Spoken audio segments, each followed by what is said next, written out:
Hello बच्चों, हम पढ़ रहे हैं सामाजिक विज्ञान कक्षा 9वीं इतिहास भारत और समकालीन विश्व, जो कि कक्षा 9वीं के लिए इतिहास की पाठ्य पुस्तक है।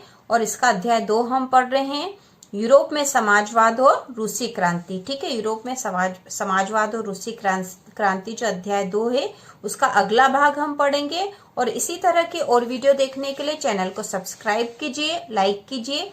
तो आज हम जो पढ़ेंगे, जो भाग है, जो इसका आखिरी वाला पार्ट होगा, रूसी क्रांति और सोवियत संघ का वैश्विक प्रभाव। रूसी क्रांति और सोवियत संघ का वैश्विक प्रभाव। वैश्विक मतलब विश्व पर क्या प्रभाव हुआ था रूसी क्रांति का।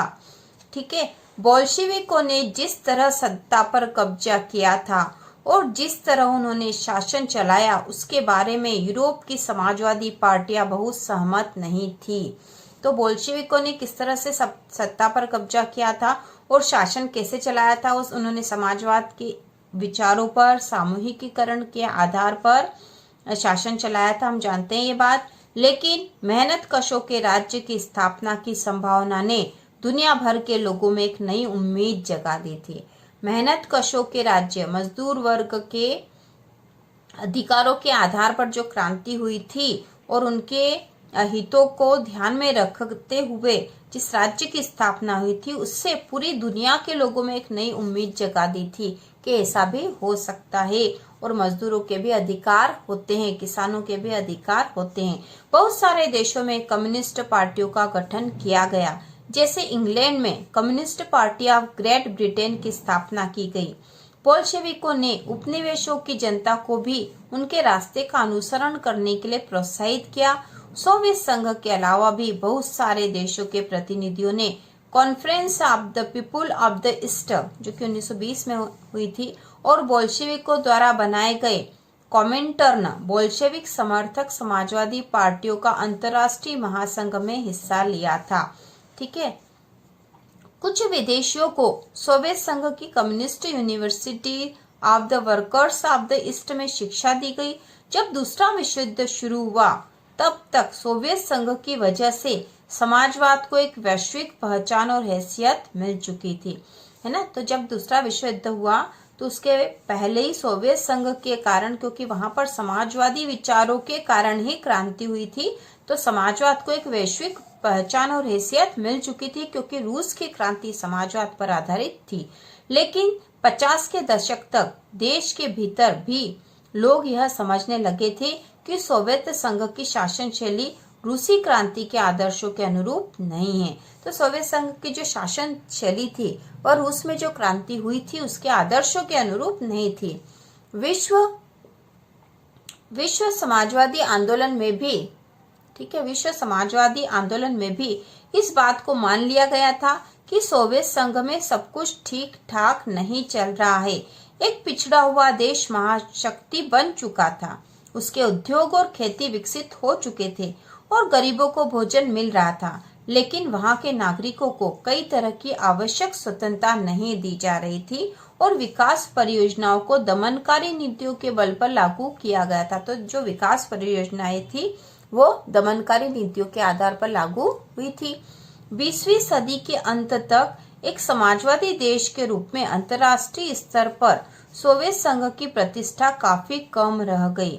ठीक है, कम क्यों रह गई थी? क्योंकि वहां पर दमनकारी नीतियां चल रही थी। ठीक है, किसानों के ऊपर कई जो नियम लागू हो रहे थे वो दमनकारी थे, उन्हें जबरदस्ती सामूहिक खेती करने के लिए कहा जा रहा था। कुछ किसान ऐसा नहीं चाहते थे तो भी उनके साथ अच्छा व्यवहार नहीं हो रहा था, और जो लोग उसका विरोध कर रहे थे उनके साथ जो सरकार है कठोर व्यवहार कर रही थी।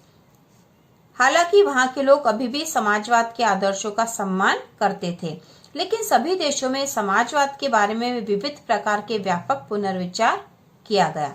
विविध प्रकार से व्यापक फिर से विचार किया गया समाजवाद के बारे में, समाजवाद के आदर्शों के बारे में। तो यहाँ पर रूसी क्रांति का पूरे विश्व पर प्रभाव जरूर पड़ा था, क्योंकि समाजवादी जो विचार थे, बोल्शेविक जो क्रांति हुई थी उसके बाद जो समाजवादी विचार प्रसारित हुए थे उसका प्रभाव पूरे विश्व पर पड़ा था। और यह माना जाने लगा था कि मजदूरों के, किसानों के अधिकार होते हैं, जो कम आय वर्ग वाले लोग हैं उनको भी कुछ अधिकार मिलने चाहिए, और उसी के ऊपर पूरी क्रांति आधारित थी। लेकिन तो भी सोवियत संघ में जो रूस में जो क्रांति हुई थी, उसका जो प्रभाव था वह केवल रूस में ही नहीं, पूरे विश्व पर तो पड़ा था। लेकिन रूस में भी कुछ लोग थे जो उसका विरोध कर रहे थे, क्योंकि वहां सरकार दमनकारी नीतियां अपना रही थी। तो आगे हम देखते हैं, बॉक्स 5 में जो दे रखा है, रूसी क्रांति से प्रेरित होने वाले में बहुत सारे भारतीय भी थे। ठीक है, रूसी क्रांति से जो प्रेरित हो रहे थे उनमें बहुत सारे लोग भारतीय भी थे। उनमें से कई ने कम्युनिस्ट विश्वविद्यालय में शिक्षा प्राप्त की। 1920 के दशक में भारत में भी कम्युनिस्ट पार्टी का गठन कर लिया गया। इस पार्टी के सदस्य सोवियत कम्युनिस्ट पार्टी के संपर्क में रहते थे। कई महत्वपूर्ण भारतीय राजनीतिक एवं सांस्कृतिक व्यक्तियों ने सोवियत प्रयोग में दिलचस्पी ली और वहां का दौरा किया। तो कम्युनिस्ट पार्टी, कम्युनिस्ट जो है वो भी समाजवादी विचारों पर आधारित थी, और उन्होंने सोवियत प्रयोग में दिलचस्पी ली और वहां का दौरा भी किया। रूस जाने वाले भारतीयों में जवाहरलाल नेहरू और रविन्द्रनाथ टैगोर भी थे, जिन्होंने सोवियत समाजवाद के बारे में लिखा भी। भारतीय लेखन में सोवियत रूस की अलग अलग छवियां दिखाई देती थी। हिंदी में R.S. अवस्थी ने 1920-21 में रशियन रेवोल्यूशन, ठीक है, रूसी क्रांति, Lenin, his life and his thoughts और द रेड रिवोल्यूशन नामक किताबें लिखी। उनके अलावा S.D. विद्यालंकार ने द रिबर्थ ऑफ रशिया तथा the Soviet state of Russia नामक पुस्तकें लिखी। इन विषयों पर बंगाली, मराठी, मलयालम, तमिल और तेलुगु में भी बहुत कुछ लिखा गया था। तो भारत में भी सोवियत में जो क्रांति हुई थी, रूस में जो क्रांति हुई थी, उसका बहुत अधिक प्रभाव पड़ा था। अब यहाँ पे स्रोत जो 6 दे रखा है बच्चों, ये भी इम्पोर्टेंट है, हमें इसको देख लेना चाहिए।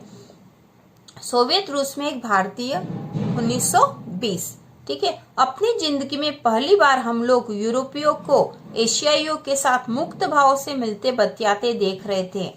जब हमने रूसियों को देश के बाकी लोगों के साथ सहज भाव से घुलते मिलते देखा तो हमें यकीन हो गया कि हम सच्ची समानता की दुनिया में आ पहुंचे हैं। मतलब वहाँ समान व्यवहार, हमें स्वतंत्रता सही मायनों में साकार होती दिखाई दे रही थी। प्रतिक्रांतिकारियों और साम्राज्यवादियों की हरकतों से पैदा हुई गरीबी के बावजूद लोग बाग पहले से ज्यादा खुश और संतुष्ट दिखाई दे रहे थे। ठीक है, एक भारतीय का विचार है जो कि रूस गए थे और वहाँ की जो समानता, लोगों को समान रूप से मुक्त भाव से मिलते बतियाते देखकर उनके जो विचार थे ये है, क्रांति ने उनमें आत्मविश्वास और निडरता भर दी है। 50 अलग अलग राष्ट्रीयताओं के लोगों के बीच मानवता का असली भाईचारा यही साकार होने वाला है। जाति या धर्म की कोई सीमा उन्हें एक दूसरे के साथ घुलने मिलने से नहीं रोक रही थी। हर जीव को एक कुशल वक्ता बना दिया गया है। आप वहाँ मजदूरों, किसानों और सिपाहियों सभी को पेशेवर वक्ता की तरह बहस करते देख सकते हैं। ठीक है, Shaukat Usmani, historic trips of the revolutionary. और इसी के साथ स्रोत दे रखा है, रूस से रविन्द्रनाथ टैगोर 1930। मॉस्को बाकी यूरोपीय राजधानियों के मुकाबले कम साफ सुथरा दिखाई देता है। सड़क पर भागम भाग में लगा कोई व्यक्ति बहुत स्मार्ट नहीं लगता। तो ये रविन्द्रनाथ टैगोर के विचार है जो 1930 के हैं, और यह उन्होंने मॉस्को जो कि रूस में है उसके बारे में बताया गया है। सारी जगह मजदूरों की है। यहाँ आम जनता रईसों के साये में किसी तरह दबती दिखाई नहीं देती।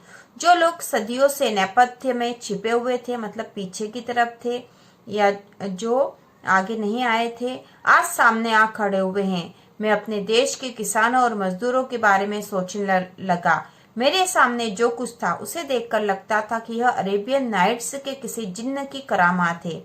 यहाँ महज एक दशक पहले ये भी हमारे लोगों जितने ही अनपढ़, लाचार और भूखे थे। ये देखकर मेरे जैसे अभागे हिंदुस्तानी से ज्यादा अचंबा और भला किसको होगा कि इन लोगों ने इतने थोड़े से सालों में अज्ञानता और बेसहारेपन के पहाड़ को उतार फेंका। तो रूस में जो परिवर्तन हुआ था उसके बारे में यहाँ बताया गया है। और इस तरह से पाठ पूरा हो चुका है। साथ में यहाँ पर नए शब्द में दे रखा है प्रतिक्रांतिकारी। प्रतिक्रांतिकारी मतलब क्रांति के विरोधी। ठीक है।